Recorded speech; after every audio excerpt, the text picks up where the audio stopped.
Welcome, beloved viewers, to Hidden Stories. Today, we bring you part 1 of a powerful and emotional journey titled When He Finally Stood Up For Me. This is not just a story of marriage, but of love tested by family expectations, of words that wound deeply, and of the quiet prayers that reach heaven when no one else understands. Through Lydia and Ben's journey, we will see how silence, pressure, and misunderstanding can weigh on a relationship, but also how faith and courage can bring light into the darkest places. I invite you to settle in, open your heart, and let this story speak to you. It is more than a drama, it is a lesson, a reminder, and a call to trust God even in the hardest seasons of love. So, stay tuned, and let part 1 of When He Finally Stood Up For Me single quote take you on a journey of emotion, faith, and hope.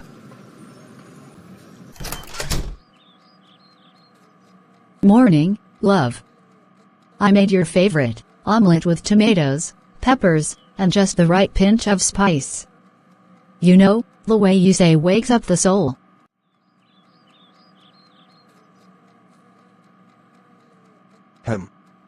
If the smell is anything like the taste, then my soul is about to sing this morning.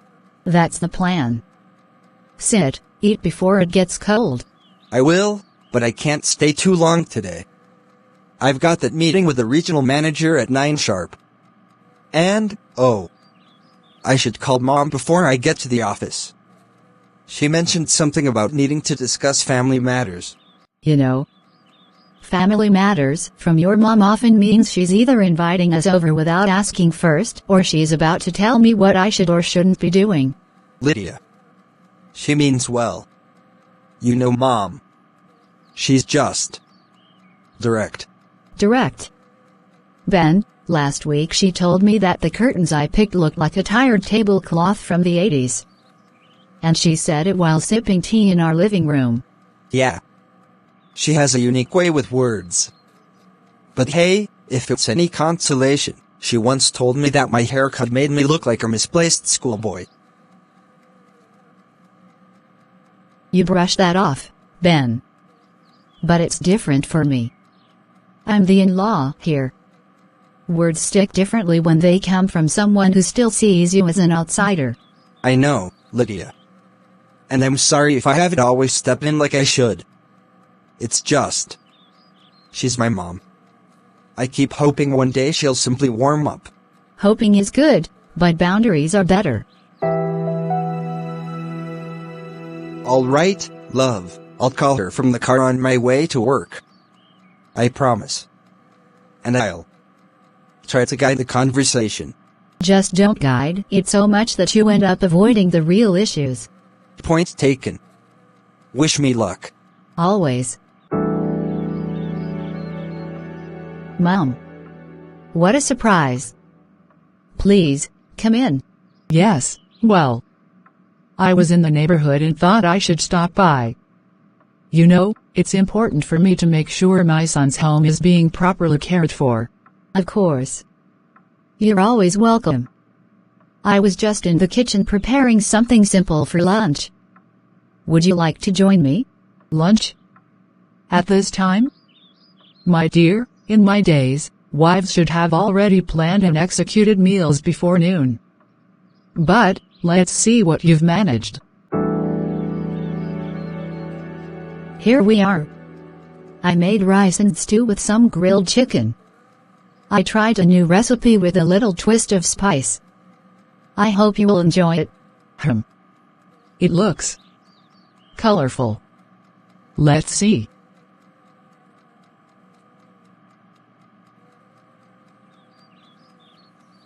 Well, Lydia, I suppose it's edible. But this stew is too oily, and the rice, my dear, the rice is a little overcooked. In my house, I trained Ben to eat rice where every grain stood tall and separate. This feels heavy. Thank you for your honesty, Mom. I'll keep that in mind. I've been trying to add a bit of variety to our meals, experimenting with flavors Ben seems to enjoy. Experimenting is fine for children in a cooking class, Lydia. But a wife, especially my son's wife, should know consistency. Ben grew up on food that was prepared with precision, not guesswork. I understand. And I respect the standard you set for him. I may not do everything the exact way you did, but my hope is that, with time, he'll enjoy both worlds, your wonderful traditions and my own little touches. You're very diplomatic with your words. But diplomacy won't fill a man's stomach. A husband needs certainty, not experiments on a plate. And yet, he clears his plate every evening. That gives me enough courage to keep cooking. We shall see, Lydia. We shall see. Would you like some juice with your meal, Martha? Something light, to balance the heavy rice.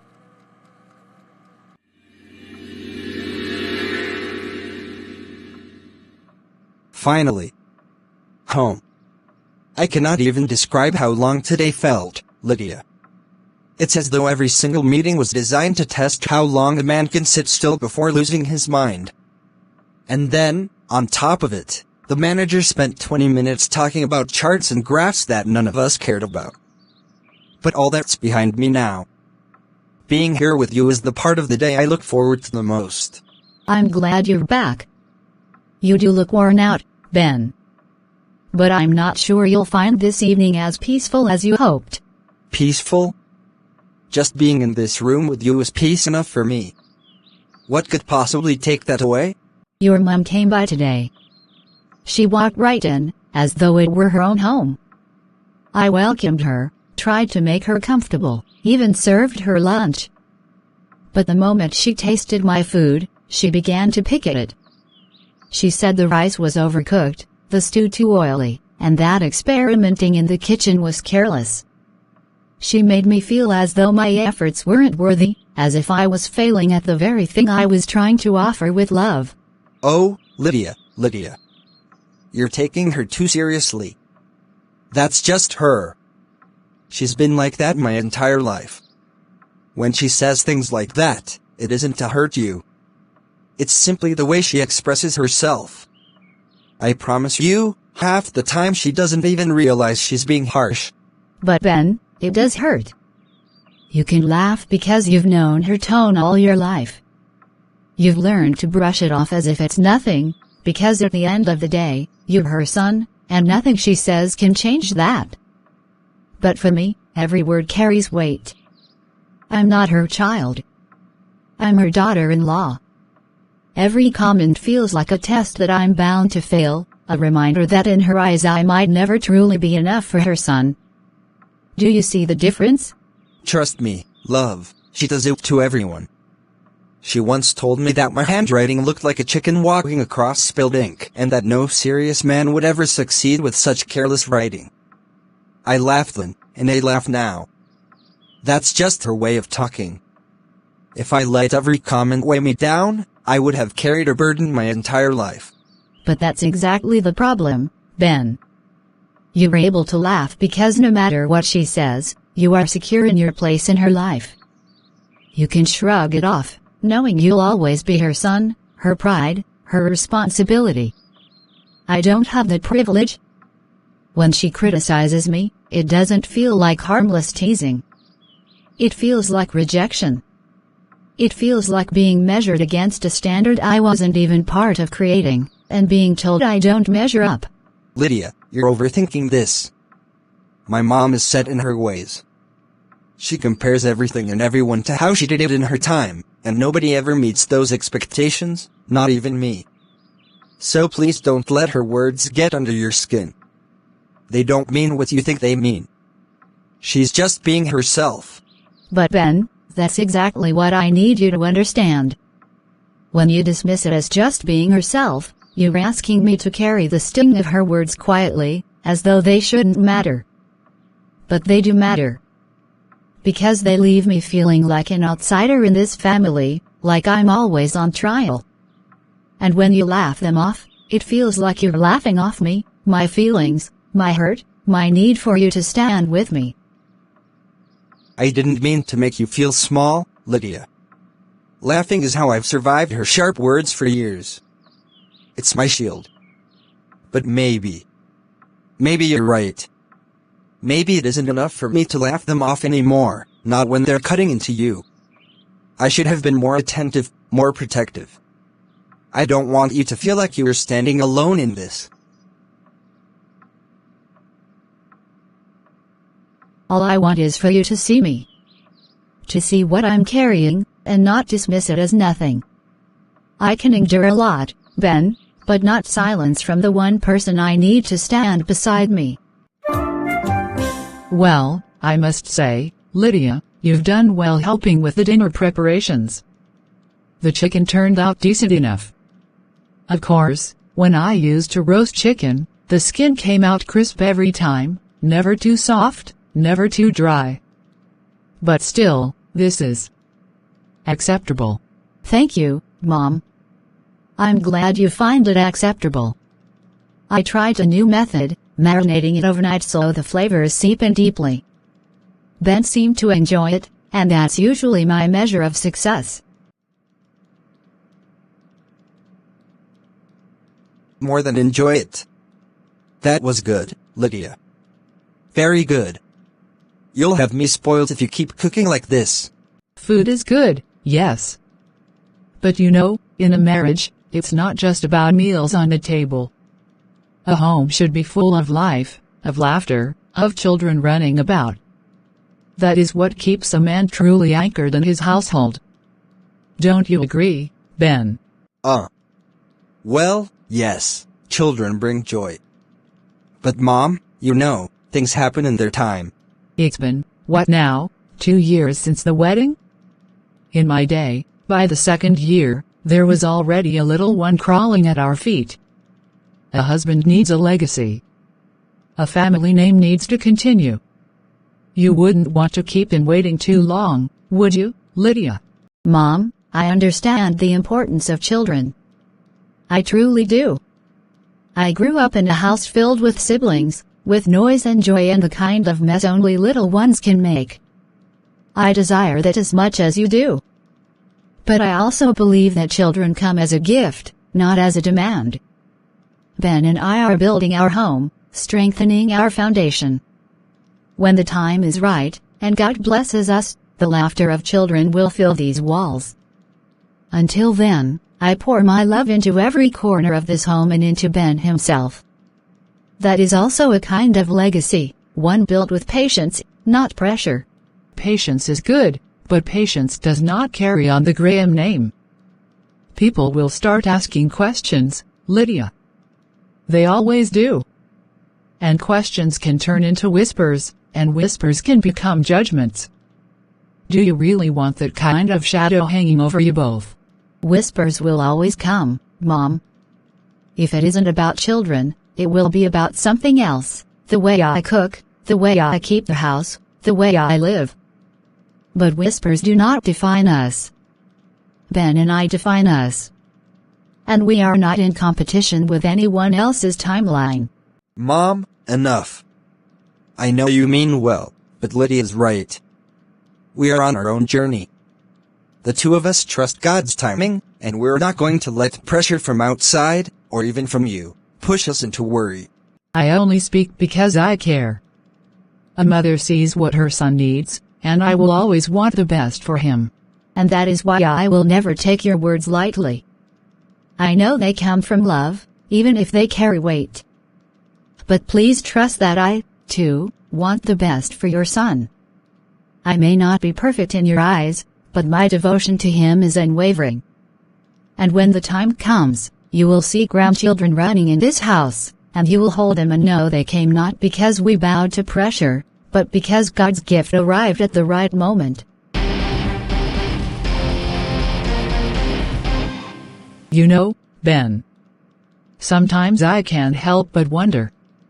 If you had chosen differently, perhaps someone more prepared, someone who already understood what it means to build a family, you might not still be waiting for children at this stage. Mom.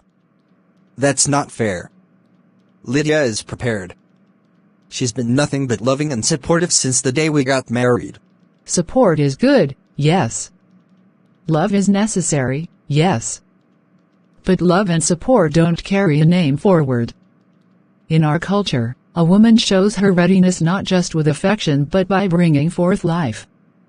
And when I see you still waiting, I can't help but think, perhaps my son deserved someone who was already ready, not someone still finding her footing. Mom, I need to tell you what those words feel like. They don't come across as simple concern or motherly advice. They land as judgment, as if I am an obstacle in Ben's life rather than his partner. I may not have given you grandchildren yet, but please don't mistake that for unreadiness or failure.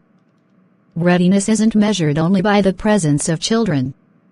It is measured in commitment, in sacrifice, in the quiet ways I stand by Ben every single day, when the world outside demands more of him than anyone should bear. Those things are fine, Lydia, but they are invisible to the world. People look for evidence. They look at a couple and ask, where are the children? And if there are none, it raises questions. Questions that make me, as his mother, uneasy. The world's questions will never end, Mom. Today it is about children. Tomorrow it may be about our careers, our choices, our faith. If we spend our lives trying to silence every whisper, we will never know peace. What matters is what Ben and I are building here, in trust, in love, and in patience. If that is invisible to the world, then so be it. But in this house, it is the strongest foundation we could ever hope for. Mom, I need you to hear me clearly. Lydia is not less ready than anyone else I could have married. She is my wife. She is my partner. And if anyone questions her worthiness, then they are questioning my judgment too. I chose her, not because she was perfect, but because she is the one I want to build my life with. Children will come when God wills it, not when you or the neighbors or the world decide it's time. Until then, I need you to stop measuring her against some invisible standard that no one can meet. You sound just like her now, full of words, full of patience. I only speak because I care, Ben. You are my only son. I want to see your joy complete. And I want the same thing, Mom. More than you know. But joy that comes from pressure, from accusations, from comparisons, that joy doesn't last. The joy we are waiting for, the joy God gives, it may take longer, but when it comes, it will not be tainted by bitterness or shadowed by shame. That is the joy I want for your son, and for you.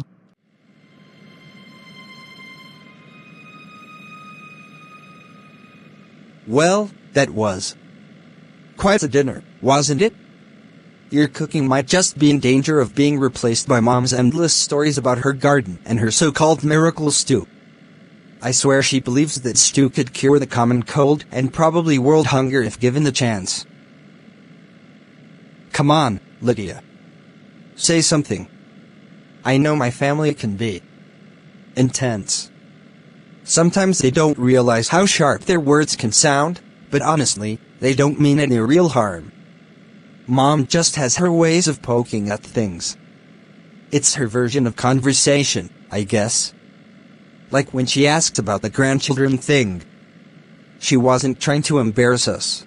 She just likes to dream out loud. Ben, it wasn't just about her dreaming out loud. It was the way she said it. The way she looked at me, like I wasn't enough, like somehow I've been holding you back from the life she thinks you should already have.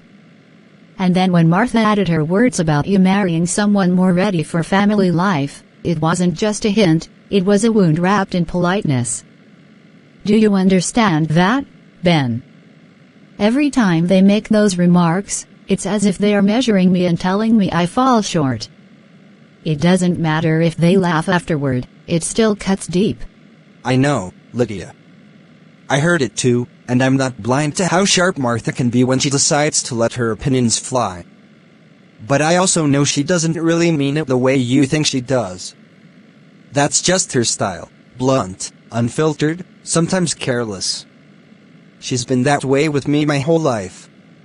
I guess I've learned to brush it off, to laugh it away. I thought maybe if we didn't take it so seriously, it wouldn't sting as much. But that's the thing, Ben. You can brush it off because you've had years of practice with them. I haven't.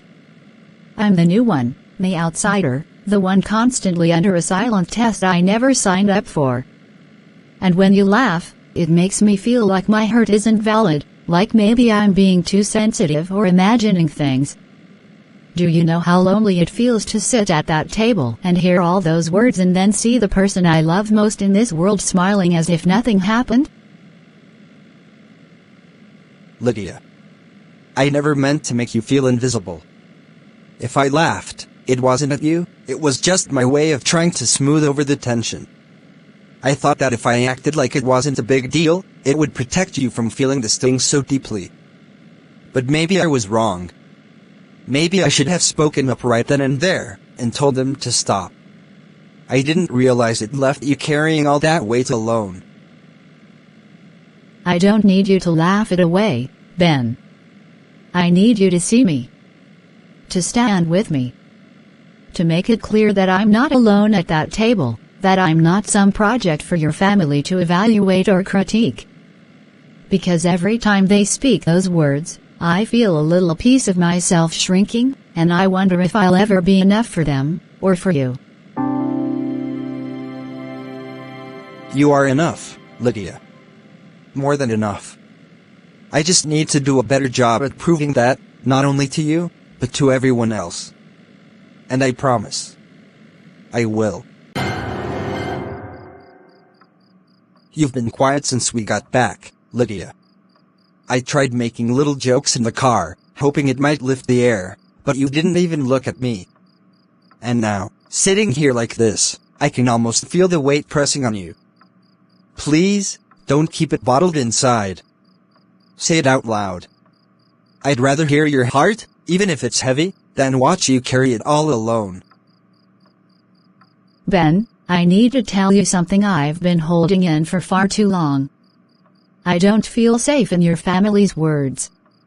I don't feel protected when I sit at their table or when I stand in their kitchen. Every comment, every subtle glance, every hint that I am not enough or that I should be doing something differently, whether it's about my cooking, my appearance, or the fact that we don't have children yet, cuts deeper than I ever let them see. And when you laugh it off, or try to smooth it over with a light-hearted remark, I feel like you are standing with them instead of with me. It makes me feel like I'm fighting this battle by myself, and I don't know how much longer I can smile and pretend their words don't hurt. Lydia, I had no idea the weight of their words pressed on you like this. I thought that by brushing them off, by not giving those comments power, I was protecting you. I thought laughter was a shield, a way to show you that those remarks didn't matter, that you and I had our own little world that nobody could break. But now I see it differently. I see that my silence and my jokes only made you feel abandoned in those moments. You needed me to stand beside you, to draw a line, to say out loud that my wife is enough, more than enough, and that nobody has the right to make her feel otherwise. I failed at that, and I'm sorry. I don't want to resent your family, Ben. I don't want to dread every visit, every dinner, every conversation. I want to feel embraced as part of your family, not tolerated as an outsider who has to keep proving her worth. But every little jab makes me feel as though I'm under a microscope, being measured, weighed, and found lacking. And what hurts most is that I keep wondering if maybe, deep down, you agree with them, if you think I should be doing more, being more, giving more. Lydia, listen to me. There is no measure in their eyes that could ever define you. You are my wife, my partner, my safe place. When I said I do, I wasn't choosing someone who needed to prove anything to my family or to the world. I was choosing you, all of you, as you are. If I have given you even a shadow of doubt about that, then I must correct it here and now. I promise you, from this night forward, I will think about it. I will not laugh it off anymore. I will not brush aside what cuts you deeply. I will step in, I will speak up, and I will make sure you never again feel like you are standing alone. Because if they cannot see your worth, then it is their blindness, not your shortcoming. That's all I want, Ben. Not perfection, not grand speeches, just to know that when those words come, I won't be left alone to swallow them. I just need to know that you see me, that you'll stand beside me, that you'll protect the home we're building even if the walls outside shake. And you have my word, Lydia, you will never stand alone again. Not in my presence, not in my family's presence, not anywhere. You are my home, and I'll guard that with everything in me. Father in heaven, here I am tonight, alone with you. My heart feels so heavy, Lord, and I don't even know how to put everything into words. I keep smiling on the outside, I keep holding my peace, but inside I feel wounded by every word, by every little comment that makes me feel like I am not enough. Lord, they don't see the tears I hide, they don't hear the voices I silence within myself, but you do. You see every thought, every ache, every silent scream that I bury when everyone else is around. God, I love my husband. I truly do. I want to stand by him, I want to honor him, I want to make our home a place of joy and peace, but sometimes I feel like I am standing alone against a wall of words and expectations that I can never live up to. I feel judged, I feel compared, and I feel like no matter what I do, it will never be enough. Lord, I don't want bitterness to grow in my heart. I don't want anger to take root. I don't want to turn cold and resentful. So please, Lord, I am asking you tonight, give me strength that is not my own, give me patience that stretches further than I thought possible, give me love that forgives even before the offense is finished. Help me, God, to remember who I am in you and not to measure myself by anyone else's opinion. Help me to remember that I am a daughter before I am a daughter-in-law, that I am loved by you before I am judged by them, that I am precious in your sight even when others may call me unworthy. Father, cover my marriage, protect my heart, and keep me from saying words I will regret. Give me wisdom to know when to speak and when to be silent. Lord, tonight I lay all this pain at your feet because I cannot carry it anymore. I surrender it to you. Thank you, Lord, because even if no one else understands, you do. And that is enough for me tonight.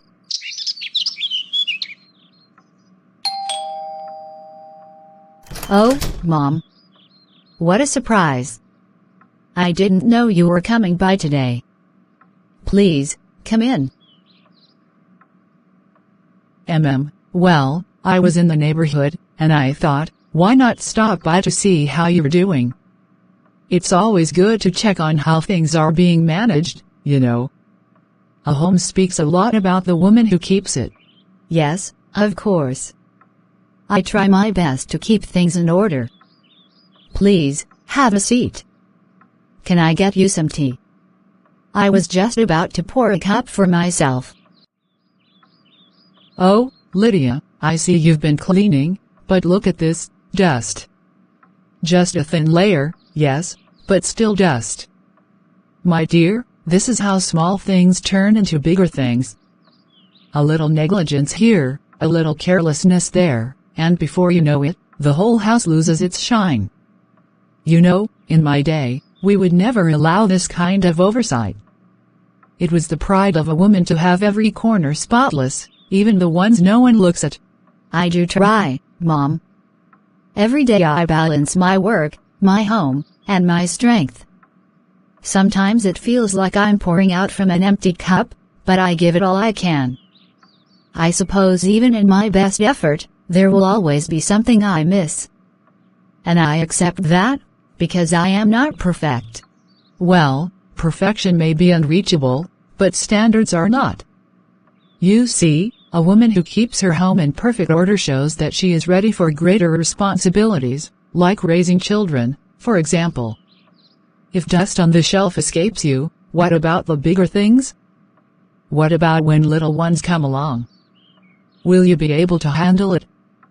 Sometimes I worry, Lydia, I really do. Mom, I respect you, and I know your words come from your own standards of living, But sometimes I feel like every visit, every conversation, is only another reminder of what you think I am not. I am trying to build my life with Ben in love and in peace, but when I hear these criticisms, I feel like my efforts are invisible and my heart is dismissed. Dust on the shelf may seem like carelessness to you, but to me, it's just one of the battles in a long day of trying to keep everything together. Your tea is served and getting cold. You know, Lydia, I was thinking about what happened earlier. Martha doesn't really mean to upset you. It's just. That's how she is. She notices things, she comments on them, and in her mind, that's just being helpful. It might sound sharp, but if you look past the words, you'll see she only wants us to have the best. That's all. I think maybe you're taking her a little too seriously. Ben, do you realize that every time you say she means well, it feels as though you are excusing words that pierce into me? She walked into this house uninvited, looked around, and instead of seeing the warmth I try so hard to create, she chose to point out the dust on the shelves. Do you know how much time I had already spent cleaning before she came? I was exhausted, but still determined to make this home beautiful for us. And yet in a matter of seconds, all she could see was something to criticize. You might hear it as harmless chatter, but to me, it is rejection. Constant rejection.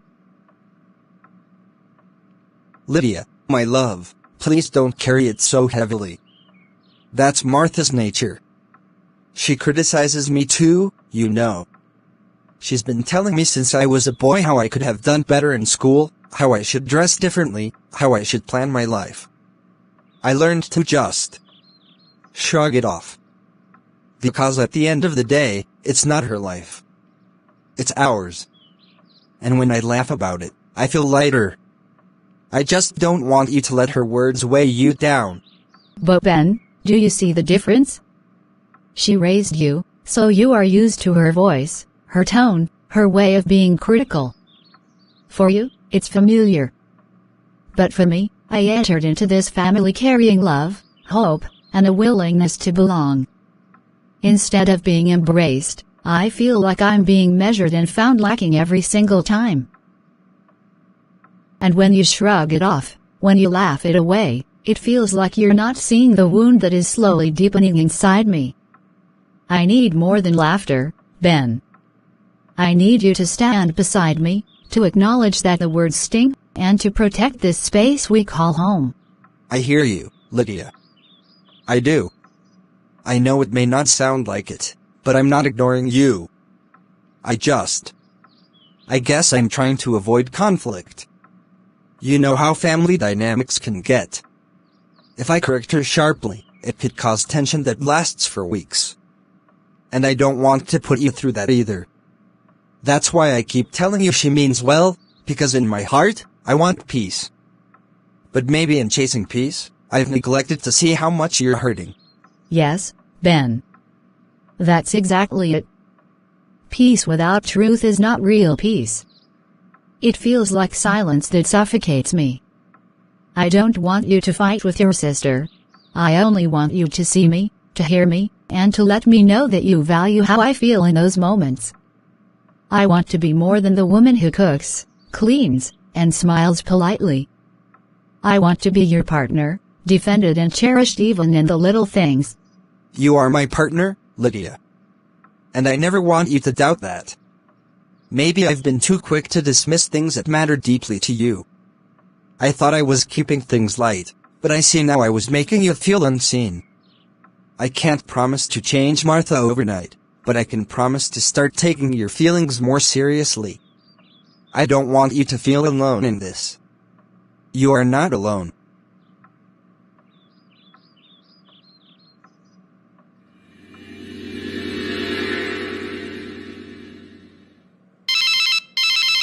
Hello, Mom. I was just about to call you later this evening to check in. How are you doing today? How's Dad and everything at home? Oh, Benjamin, everything is well enough here. Your father is busy as usual, and I am managing, though I do sometimes wonder why I have to manage so much alone these days. But that's not really what I called for. I needed to speak with you about something that has been weighing heavily on my heart. It's about Lydia. About Lydia? Mom, what about her? She's been doing her best, and I think she's adjusting to everything just fine. Is something wrong? Benjamin, I know you are newly married and everything is still fresh and perhaps clouded by love, but as your mother I cannot ignore the things I see. I have always imagined that my son's wife would be warm, engaging, and eager to blend into the rhythm of our family. But Lydia, she is far too quiet, far too reserved, and to be honest, sometimes it feels as though she is deliberately keeping a distance from us. At dinner the other night, I tried several times to involve her in conversation, and she only gave short, polite answers. She hardly contributed, and it was almost as if she would rather not have been there at all. That worries me, Benjamin. Mom, Lydia is naturally gentle and soft-spoken. She's not like you or Martha, who can talk for hours without stopping. She listens more than she speaks, and honestly, I think that's one of her strengths. It doesn't mean she doesn't care or that she isn't interested, it just means she expresses herself differently. I don't think it's fair to interpret her quietness as distance. Oh, Benjamin, you always defend her. And while I understand that you feel the need to protect your wife, you must also admit that being overly reserved in a family like ours, which thrives on lively discussion and openness, makes it very difficult for us to truly know her. She sits there looking proper, saying little, and it gives an impression that she doesn't really want to belong. That's not the kind of spirit that binds a family together. I am concerned, not because I dislike her, but because I fear this will only create a gap that grows wider with time. Mom, Lydia does want to belong. She talks to me about how much she hopes to be accepted and loved by you and Dad. But every time she comes around, she feels like she's under a microscope, as though every word and action is being measured. That makes her even more self-conscious, and then she retreats into silence. It's not rejection, it's fear. I wish you could try to see her heart rather than only her words or the lack of them. Benjamin, I am not trying to put her under a microscope, as you put it. I am only doing what any mother would do, ensuring that my son's wife is truly suited to stand by him, to strengthen him, and to nurture the family that you will one day have. But if she is this hesitant, this unwilling to be open, how will she raise children who know how to engage and flourish? You may think I am exaggerating, but I have lived longer, and I see things more clearly than you do right now.